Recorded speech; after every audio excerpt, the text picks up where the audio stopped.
Asking Radio is here. Tell everyone you know. The wait is over. 98.5 Speed FM. Catch us if you can.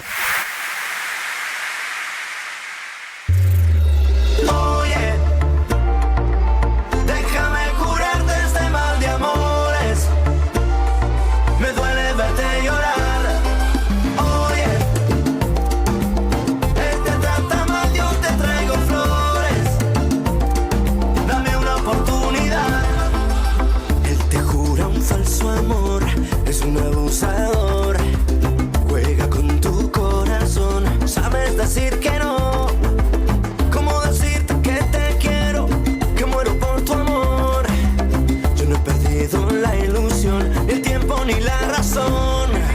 Oye, déjame curarte este mal de amores. Me duele verte llorar.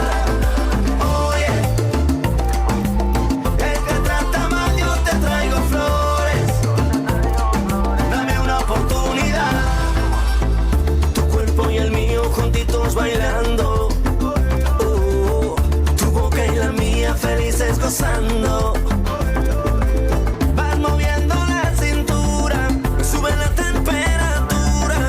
Yo te regalo mi universo, ya no lo pienses más. Oye, déjame curarte este mal de amores. Me duele verte llorar.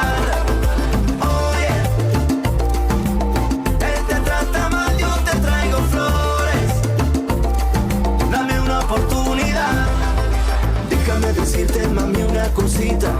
Yo te doy lo que tú necesitas. Solo quiero que tú seas mía. Quiero hacértelo. La luna yo te bajaré. Mi corazón te lo daré. Conmigo vas a enloquecer. Yo quiero estar contigo.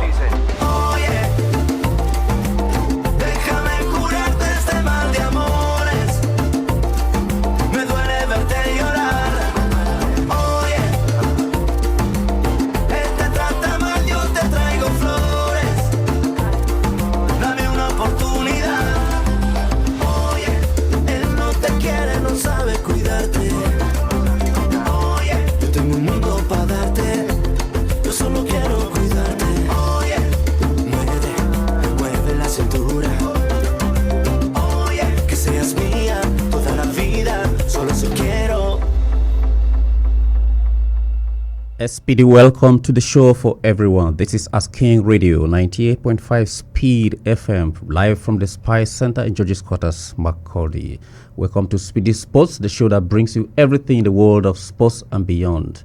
And today on Speedy Extra Time, we keep you up to speed with what is happening around the world of sports. From Zurich, about the former FIFA president Sepp Blatter in Cote d'Ivoire on the 20th. And then Coach Eric, of course, releasing a provisional 32-man squad for the Super Eagles. In Europe, the UEFA Champions League resumes. And on home soil here, a lot is happening on the ground with our darling lobby stars. The stars are talking. My name is Ted. I'm your host, and I don't do this alone. You know, I have my super strike partner here. He's no one but Benjamin Kuji. Hi, Benny. Good evening. Good evening. It looks like it's been a boring day a little bit. Or maybe the temperature is hot. Yeah, Macaulay is very, very hot. Somebody wrote somewhere online that it's about the 37, between 37 and 43, and I'm thinking what I'm feeling is 70 something. It's actually it's pretty hot. It's hot. Pretty hot. Welcome to the program. Of course, as the show progresses, you can be a part of it by joining our studio hotlines much later when we open them. That's 080-8427-5464. Look for Asking Radio, 98.5 Speed FM on Facebook, and then you join us live as well. But before going to Europe or anywhere else, a lot happened yesterday while we were on the program. We spoke about the dwindling fortunes or dwindling stand of our darling lobby stars here. Our home club here in Macaulay, the only club in the NPFL that we hold so high. But they're finding themselves on the 20th position on the table. Aqua United are there, and then Sunshine Stars. So the Stars are not finding themselves somewhere up there. Yes, like we said yesterday, the fortunes of Lobby Stars has not been so bright. Yeah. And some of us are even wondering if they are going to survive relegation. I pray that doesn't come. It's not a matter of prayer, it's one of hard work. Well, everybody prays when you get on the pitch. Two teams pray. I don't know which one God answers. It's not about prayer. So, Lobby Stars, the last match they played against El Kanemi Warrior yesterday. We were hoping for at least a draw because before we got into the studio, the game was on. It was 0-0. Suddenly, then El Kanemi scored, and that was just a slim defeat. 1-0. They are not considered as heavy as 4-0, 3-0. No. Yeah, no. It's just slim defeat. Yeah. But the main issue about the yesterday's match was what transpired before and after the match. Okay, off the pitch. Okay. So there are information reaching us that a member of the club's board, Mr. Harry Yachi, I think the name is written out there, who claimed from that from the press release, from the club, who claimed that the governor sent him to give financial support to the team. So sporting palliatives. No, I don't know. I don't know what the financial support was. But that was what was there. If it was money, because it wasn't mentioned. Because that came out before we came on air. It was that they were appreciating, thankful that His Excellency made his presence felt within the camp before the game. So for motivation. So they handed that money to the. Sorry.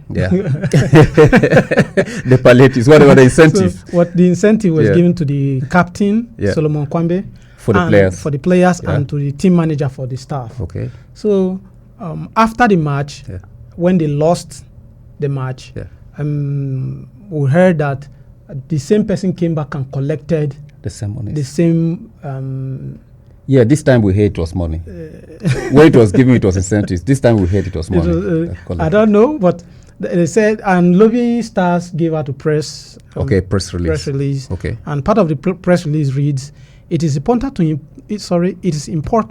to inform the public about the development, and we want to maintain transparency in all our dealings. Okay. The financial motivation was initially received, but it was later taken back. As a club committed to integrity, we feel it is right to acknowledge both events. So the club are actually acknowledging both events. That trying to be as transparent as possible. Yes, they were given, and the money was taken back. So I don't know if there was a condition. I tried to reach out to one of our very dear Lobby Stars president, but somehow I couldn't get through. Was a condition that you must win. If you don't win, you won't. I don't know whether conditions were attached to such gifts or whatever, but somebody out there who knows my team. think that is what we will want somebody because it's surprising. A gift is a gift, irrespective of the outcome of the game. People give gifts, unless some people say, okay, if you win this, or some people pledge that if you score, a goal is $2,000 or £2,000 or in naira. If you score 2 goals, it's this. If the overall team wins, it's this. People have done that during major tournaments and even friendlies. You know, Ted. When we got to know about this incentive to the players, 2 of us we talked about it. We were happy that was what we actually want to be done to it. If it possible, it will motivate exactly. Unfortunately, and what they said they were motivated. They were unfortunately they lost the match, but I don't think it's enough reason to also go back and retrieve what has been given out. Well, it depends on the intention of the giver. If there was a condition attached to it, then probably that's it. I don't know if it was explained to those who were receiving that if you don't win this game, we're going to retrieve whatever we gave you. I don't know. But you can call us and share your thoughts on this. 080-8427-5464. We're talking about Lobby Stars, our team 20th on the log. They have enough to worry about playing on the pitch. We'll go distract them again with these harsh crunch times. Give them some gifts and then you take them out because they lost the game. How will be the Amore facing Ikorodu United in Bauchi? Again. And Ikorodu United are 6th on the table. I think they are good. They would love to hang on to that position to see whether they can go over and play in Africa. But I really wish that Lobby Stars could at least get 3 points out of that game. We hope that has always it will help them. Help them a lot. All right. Somewhere in Switzerland, in Zurich, yesterday, Sepp Blatter and Michel Platini, of course, famous names in football. You who are football followers, you know them. That was a long time serving FIFA president and most times secretary, and then UEFA president, former Michel Platini, who have been accused of some kind of bribery or some kind of corruption. Long then, they are no longer in active service as they were compelled by FIFA to step aside and leave anything concerning football. But yesterday they appeared in court to defend the $2.22 million that Sepp Blatter had given in check to Mr. Platini, which Platini said was part payment for balance for what he was owing him. It wasn't some kind of mago-mago like we call it in Nigeria. But Benny, what's the situation in the court now? I think the people, our listeners out there should know about what actually happened, or to know what actually transpired. Yeah. It's an appeal. Okay. They went to court. It's an appeal. They actually won the case. Okay. The first case, they won it. Okay. They took Mr. Sepp Blatter and Platini to court for a contract that he said he gave Platini, and the Platini was paid. Yeah. And they said the money was there was mago according involved, to them. So they won the case, and now they are appealing the case. That is actually what is happening. Okay. So they're appealing, so that they don't get back to that would mean FIFA will lift their bans from No, I don't think it can affect. I don't think that is part of the court case. It won't get to that. Join us. We have two issues going on now. The issue of Lobby Stars, of course. If you're a fan of Lobby Stars, that's a worrying development. We hope it is solved and the boys are not distracted so that they can focus on playing and getting the maximum points to get out of relegation. At least if we find ourselves 15 and above, we know that we'll strategize for next season. 080-8427-5464 is a studio hotline, or check us Asking Radio 98.5 Speed FM Macaulay on Facebook, and you will join live and be here. We'll add a voice to your text. Benny, in Cote d'Ivoire are under 20. The tournament comes up next month, April.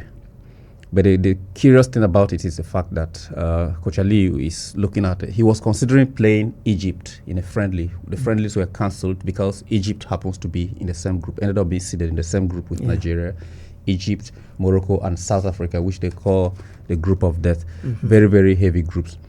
But among all of them, everybody is speculating that that group is a tough one to watch out for. If you look at them, heavyweights, very, very heavyweights when it comes to junior tournaments like that on the African soil. And Coach Aliou is looking at finding another opponent up North Africa, maybe the likes of, since Morocco is there, maybe Algeria, maybe Libya, maybe Tunisia, I don't know who he turned out for, to play friendly, to test his last, because they lost. He played Cote d'Ivoire. Yeah, they won the first one 2-0. Then they lost the return leg of that friendly again 0-2, the same margin. So he's worried. So I think it's a nice one for him to play one of those North African teams. Yeah, because those North African teams, they have a way they play football that is full of flair, and they have a very fine youth development program. And you know their kind of play. It's if you are not careful, they punish you. Yeah, they do. At the slightest mistake, they punish you. They play, but they play mostly what is obtainable in Europe. Yeah, I agree with you. They play. I agree with you. So if Morocco, Algeria, Egypt, Libya, they're neither here or there. Yeah, I can't say. Yeah, but Morocco, Egypt, Tunisia, and Algeria. So it would be a nice one to play against these people, to expose these young lads to this. Because we are playing Egypt, and we are playing Morocco, and then we have South Africa. South Africa are not underdogs. South Africa are very good when it comes to their youth system. If you talk of development in football, the only thing I think about South Africa is that it may be my own view, but I think that South Africa are not just talented when it comes to football. It's not the facility that South Africa. If we have those facilities, we have everything. You know what? I agree with you. When it comes to facilities and exposure, they do have that ahead of us. But I mean, when it comes to talent, I don't think they don't have that talent. If not, South Africa, they have a very good youth system. Yeah. Even almost all of their clubs have a very wonderful youth system for young lads to come out through the process. With those facilities there, such stadia all around, Pretoria, Johannesburg, Soweto, everywhere you go, you have stadia that these youth guys can thrive, and then some of them are be able to be pushed into the national team by the coaches gradually, and they feel it and they acclimatize. That's why many of them, if you realize, many of them play in the PLC, Premier Soccer League in South Africa. Yes, and so they are also not. And then when you look at the South African, even at the national level, that is the senior national team. If you look at it, they are also covering the gap between Nigeria. If you watch our matches with South Africa, formerly we used to defeat them heavily. Yeah. But now we struggle. Even the last AFCON had to go to penalties. If you remember, that's true. Our goalkeeper, what was his name? How are you talking about Wabali? Wabali, thank you. Wabali had it, and he plays in South Africa. Yeah, sure. He plays in South Africa. So, and I think he's on the list for the Super Eagles. Anyway, we're coming to that. And if you look at after the whole competition, there were death threats on him and everything. Yeah. But I think he's a nice one. The league in South Africa it's doing very, very well, and I think it's commendable. Okay. If you are to advise Coach Alidu to get a team, any of those ones, so that he can get set to play, they gave us two North African teams, Egypt and Morocco, unavoidably. So we only have the likes of Algeria, Tunisia, and maybe Libya there left. I think everybody should be scared of everybody. Okay. I use that word. Everybody should be scared of everybody. Okay. Because we have two North Africans, one West African, one South African. Okay, so it's evenly developed. You understand? Divided. So it would have given us one. The North Africans, they don't find why it. Why did they replace Egypt with Kenya? Kenya are just arriving in the. This I think it's the seeding. Because of the seeding. And when North Africans are playing West Africa, they don't find it funny when they play West Africa. Ask them, they will tell you. Each other. Ask them, they will tell you. That's true.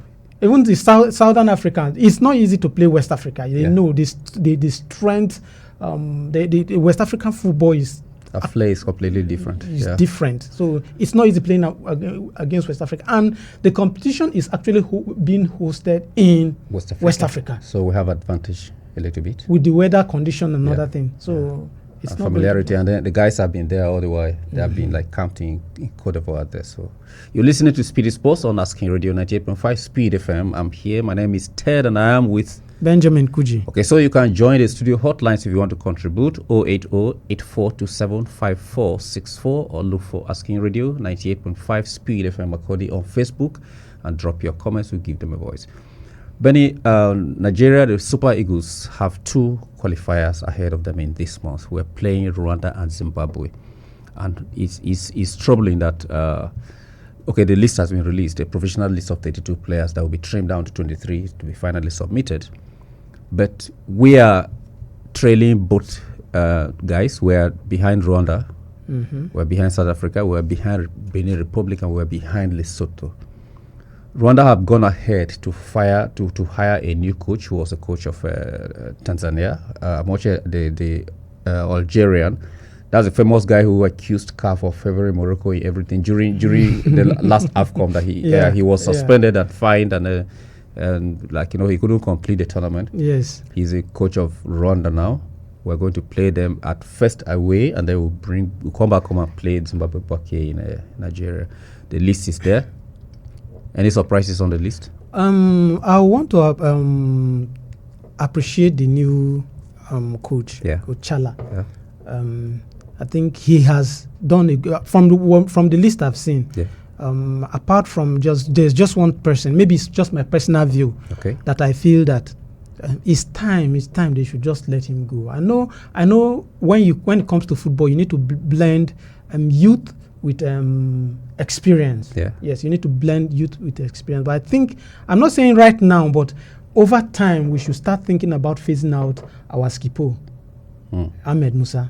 Start fading him out, gradually out of the team. We should, or he should himself? I don't know. Whatever one we choose. I think I learned he comes with a wealth of experience when it comes to the dressing room. Even when he doesn't play, you can see the energy and enthusiasm in him when he sits on the bench there. I don't deny that, but when you hold on to something for too long, you tend to be too comfortable with it. What if he's a coach player in the squad? I don't know. I don't think we. Maybe he's occupying space and somebody else would have been. Somebody should be there. And another thing I want to say is that he invited some home-based players. Yeah. So no, that's commendable for me. Yes, that's commendable. Because with Landa, he's been going around watching some of the MPFL. Yes, he has been going around doing that.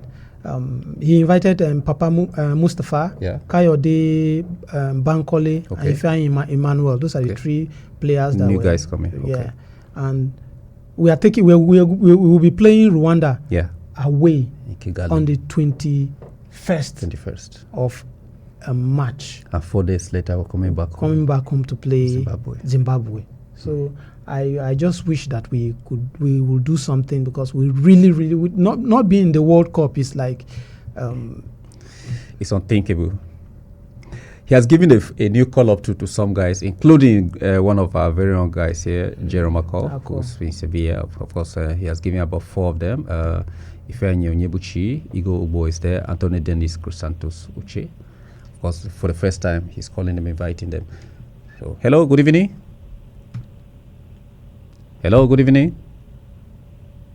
Okay, keep on trying. 08084275464. We're talking about FIFA. We're talking about the trouble with our loving lobby stars and issues around other aspects of football. We're talking about the national team now. The team released by our new Super Eagles coach. Of course, he's a Malian. He understands the terrain.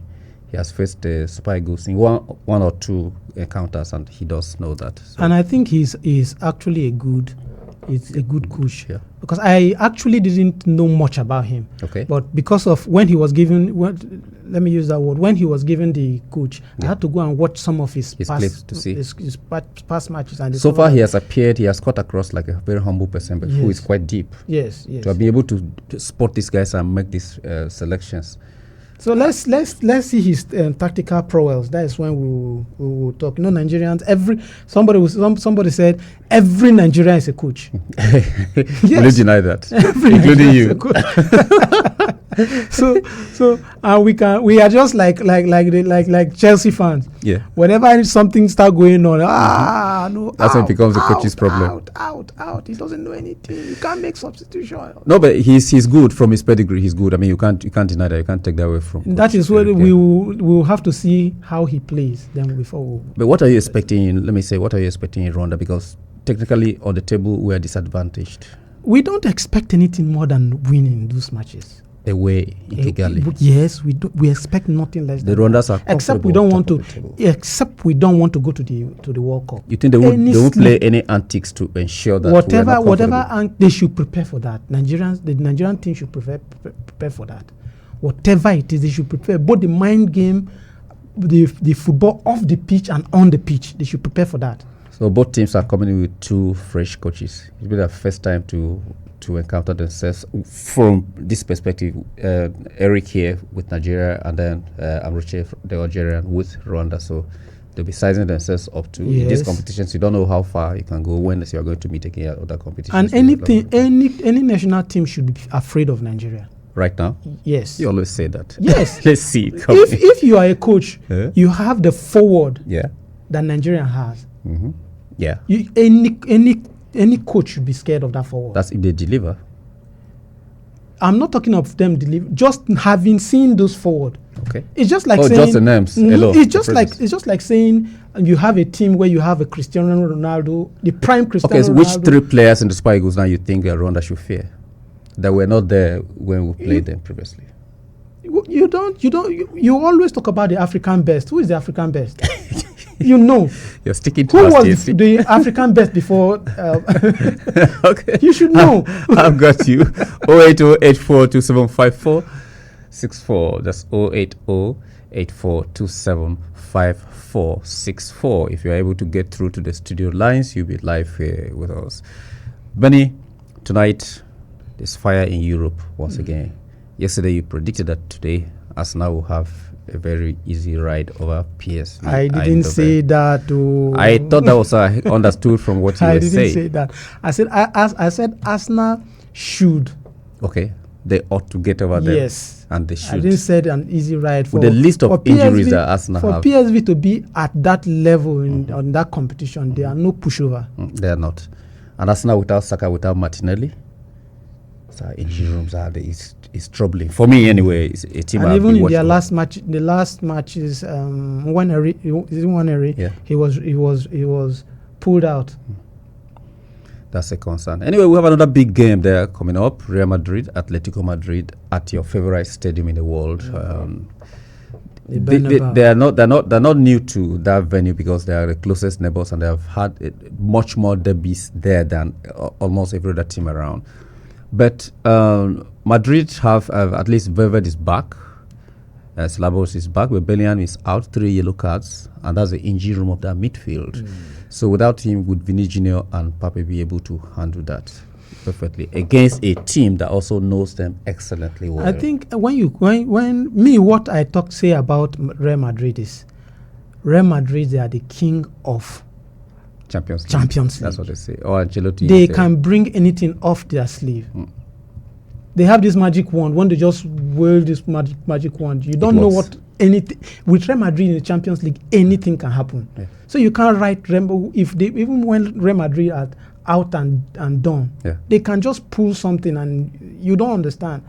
But not downplaying the potential or the ability of Atleti. Diego Simeone has been there, like you said yesterday. He's older than Ancelotti when it comes to Spain, older than any other coach when it comes to Spain. One of the oldest there, actually. I've not verified to find out if he's the oldest serving coach in La Liga. He might be. He's been there for seasons and seasons.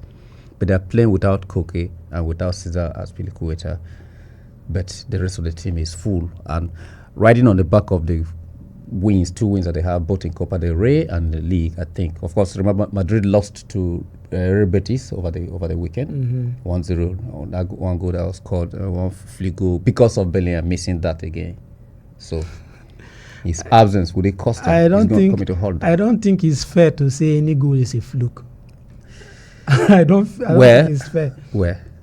It's not fair. A goal is a goal. Even an own goal is a goal. I agree with you. So Real Madrid, Atleti, that match is a match to win. I think everybody will want to watch that match. Yeah.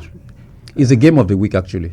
I'll say it's a game of the week. I don't know. Our lines are acting all, but of course, keep trying. If you're able to get us, we have a few minutes to wrap up. 0808 8427-546. So that's 0808 427-5464. And we'll pick up and we'll do a little bit wrap up.